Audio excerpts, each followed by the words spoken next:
Welcome to another devlog for Reading Room, the VR app that augments the experience of reading books in the real world by matching the soundscape and scenery to the emotion of the story that you're reading. When we ended our last video, I showed the app working and text showing up in VR.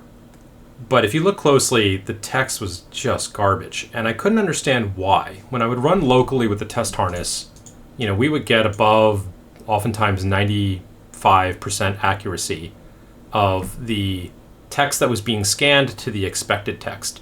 But when I would run on the headset, things would be pure garbage, and I couldn't quite understand why. On closer inspection, what I found out was there was a bunch of settings that I had turned on in Tesseract OCR that were fine running on local on Windows, but on the Android build of the library, for whatever reason, they would just make everything go crazy. So once I disabled those, I got them very similar. Doing that fixed things. And then the other issue was that it was so slow. If you looked closely in the video, you may have noticed that I even did like a jump cut to go from no text to text being displayed. And one of the biggest issues with that is de-warping. So I've got some logic that will detect that the shape of the page is wrong and try to de-warp that. And it's just terribly, terribly slow.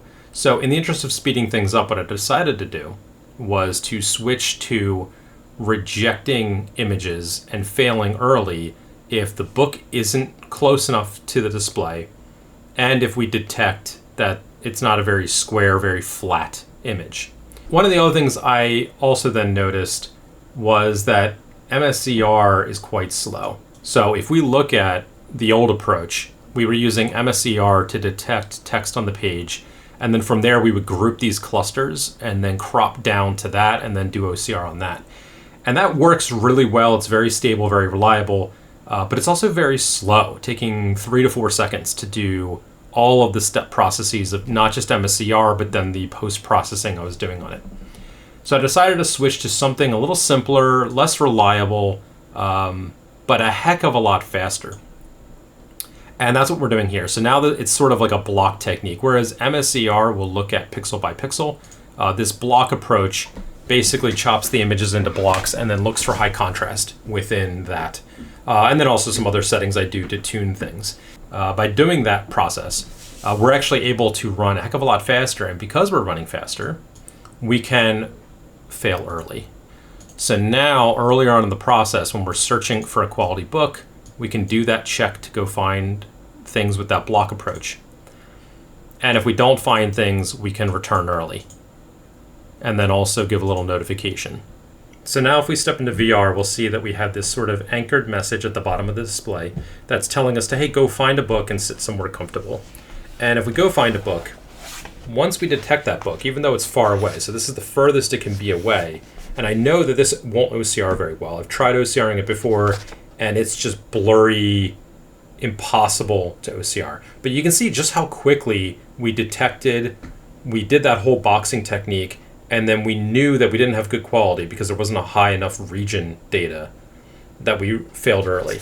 Now if I do bad warp here, if I bring this closer, eventually we'll get a new message, page not flat. So now we're close enough to display, but the page is detecting some warp and it's not happy with it. But if we flatten out that warp and get a little closer, now we're processing. So now OCR is actually happening. And you can see just how quickly we got text on the page once we started processing. So even that first top there, and you can see there's some small mistakes, but to put it simply, the consequences of being sales driven. Yeah, so this is coming in pretty quickly. Now, it's coming in chunks, and my chunking approach is very suboptimal. I'm starting with the first 10% of that block of text, and then working on the next 30%. But actually, when we're doing the next 30%, it's actually redoing the first 10% as well. And right now, it's doing the rest of the page, but it's not just the rest of the page; it's the entire page. So it's a bit slower than it could be.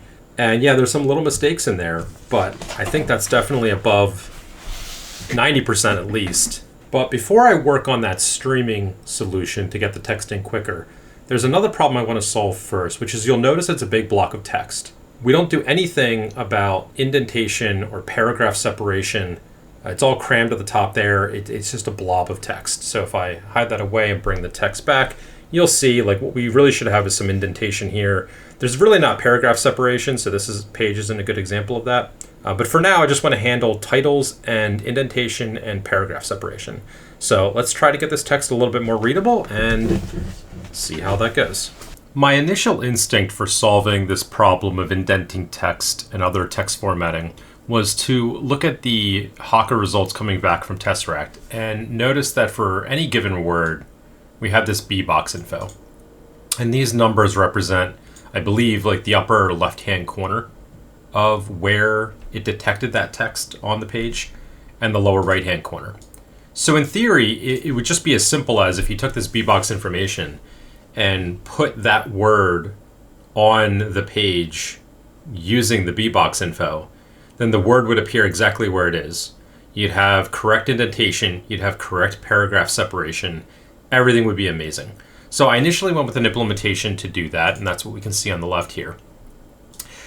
And it kind of worked. The challenge was, of course, though, that no matter what you do, there's going to be some skew and warping of the page, because the page is not going to be perfectly flat with the image we're working with. There are techniques for doing de-skewing and de-warping, but even then, like, you're still going to have a little bit of curvature. Plus, also, some words will get captured as being bigger than others. So you'll notice that some of these here, like the word must here is pretty skinny, even though like the top of the word must is kind of beyond the box there. But then other words will kind of have a different size to them.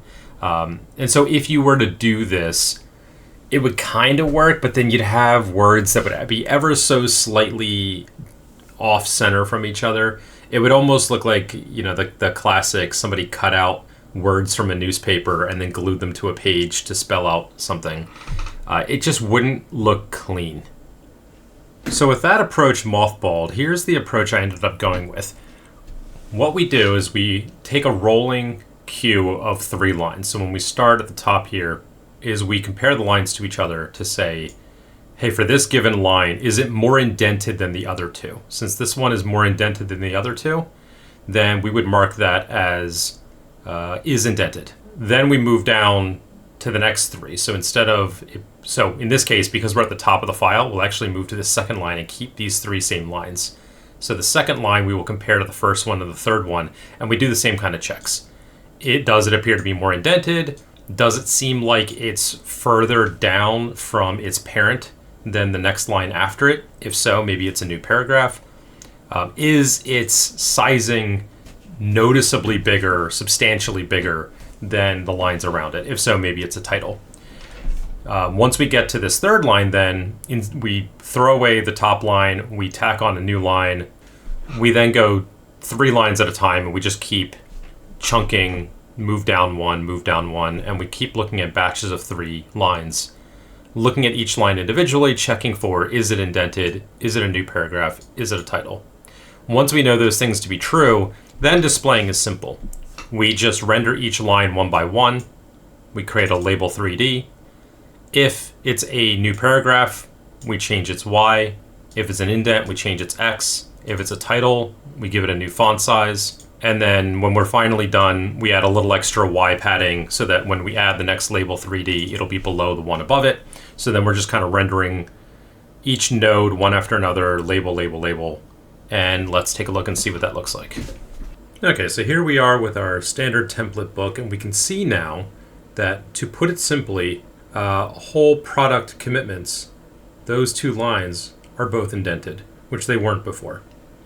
And if we look at the actual page, so we can see those 2 lines are both indented. Now let's go back to the beginning of this video where we talked about the chunking issues with the app, where I was doing some chunking, but it was really, that first chunk was good, but then every chunk of the image that we would OCR after that would actually kind of be a redo of everything. We also talked about a little earlier the issue of skew and lines not being flat.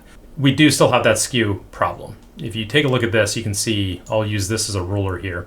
There's 2 problems, right? So if we chunk this image and we slice it off, let's say here, well, now we've cut this word in half.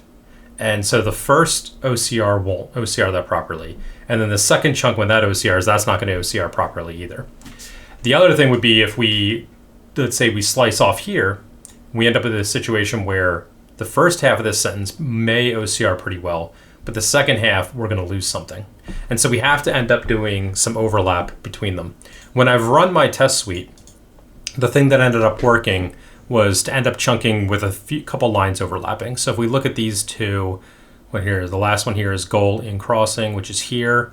Yeah, so we end up with 1, 2, 3 lines, these 3 lines that are overlapping between the two images. At least in my testing with my test suite, that's what worked for now. I'd like to get that down. Ideally, it would only be 1, right? Or like, let's call it 1.5. That way there's, a little bit extra buffer there for edge cases. But at least if I try to go tighter than that, some of the tests would start to fail pretty badly. If we look at the code for this then, so I had to do a pretty big refactor then, and now created a new method where I can pass in the original image, as well as a bunch of parameters that I can tune and tone this. So if I want to change it later, if I decide that I want to make it more aggressive on where that overlap is between those chunks, we can do that. And we drop into a while loop, we crop, save off a debug image if we're running the local test harness. And then for that chunk, we go call OCR. And we get our text. Since we're in a background thread, we get our lock, we set a couple values, and then we move on to the next chunk. In some cases then, if it's the end of the chunk, if it seems like we've gotten to 100% of the image, then we just break out of the while loop. Otherwise, we adjust some of our parameters, and we drop back into the while loop and go to the next chunk. And so then we'll just keep going until we get to the end chunk being 100%. And then we'll even say, hey, look, it's the final chunk. And that way, when the signal gets sent back up to Godot, we also have this parameter which we can act on the Godot side of things. Right now, I think this ends up being 4 chunks per image. If we go to Godot on that, we can now see a whole new different logic approach here. We have that final chunk being passed in as a Boolean. We have the page number now. So I actually decided to do further refactoring of the backend to handle 2 pages. So now we call the entire OCR process for page 1, and then we call it again for page 2. Each of those could fail. So if we have bad OCR detection on one page or the other, if the person's holding the book in a certain way where they're really looking at page 1 but not page 2, it'll handle that as well. So now we need to be aware of not just the OCR text, but its page number, which chunk we're on, and if we're on the final chunk. We then always go and get the existing page because we can also now handle page turning, which is kind of exciting. Really getting close to this being something that I can start testing live with a real book. I feel like I'm just a few bugs away from that point. So when we do that, we can then say, hey, look, if it's chunk 0, just go process that XML from the Hawker results and get our text. If we don't have good results there, then we just return. We'll pretend like we got nothing. Maybe we OCR'd something garbage.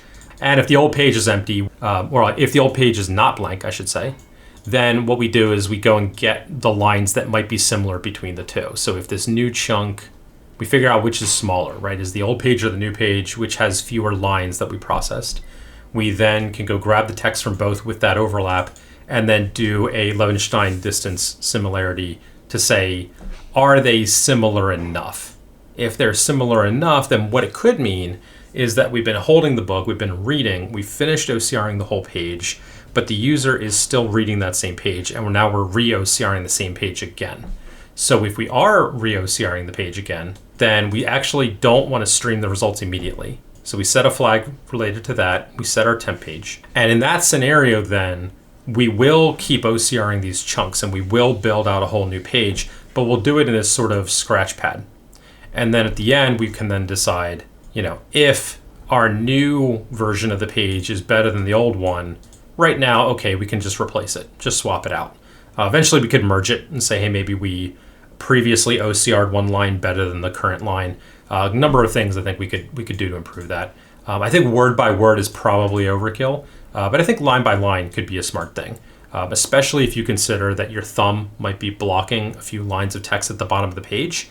We wouldn't want to do a full replacement, but maybe the top of the page was OCR'd really well previously because your eyes were focused there. But now that you've moved your thumb and you're looking at the bottom of the page may OCR better. And so doing that line by line replacement is probably a good thing. If it's not, right, obviously there's a couple of scenarios here, right? If we don't have a previous page, or if that score doesn't score well, then what we'd want to do is just immediately start streaming those results, start sending those chunks right up to the headset immediately. And then if it's not, if we're not on chunk 0, right, then we're either in two scenarios. We're either working on that scratch pad, and then after the scratch pad's filled, then we'll decide whether or not the whole page should replace or not. Or, hey, we know we're working on a new page. The page got turned. It's the start of a new page. So just start streaming those new chunks as we get them right up to the headset to show the user.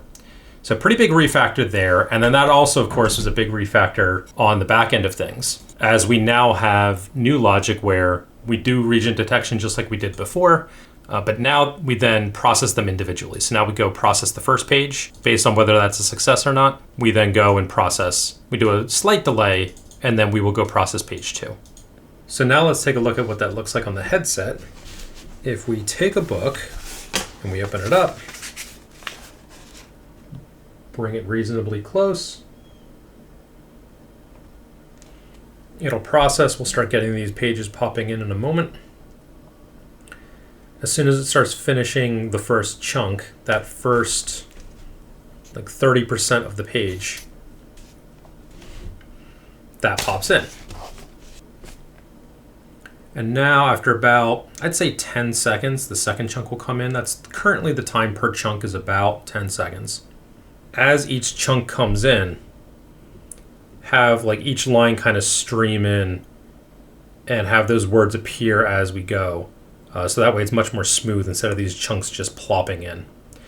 There we go. So there's the first chunk of page 2. And while that's happening, I'll actually turn the page. And so assuming I'm reading here, I'm probably still on page 1 as page 2 is coming in. Maybe jump ahead just because this is going to take too long. Do a little video magic and cut ourselves forward. And now we've moved on to a new page. So that new page is going to start streaming in. Now we still have the old page of page 2 of the previous page there, so probably should clear that out. Obviously we still got a bunch of bugs. There's other things that can be improved, but this is pretty amazing for me. And now I'm getting pretty close to a point where I could actually start reading a book to test this app, which is a place I've wanted to be at for a while now. Usually every October, I start to read a little bit of H.P. Lovecraft. So it would be nice to be able to do that this October as well. Start reading some Lovecraft, flipping through pages, having the scene change, start getting some of the scene and audio changes in, which actually won't be too hard now that we have all the text. Doing a bit of sentiment analysis and bringing the actual scene changes and soundscape changes into the app shouldn't be too hard. So I look forward to working on that. If you're as excited about this as I am, as always, I stream twice a week, or you can just catch me in the next update. And thanks for spending time with me.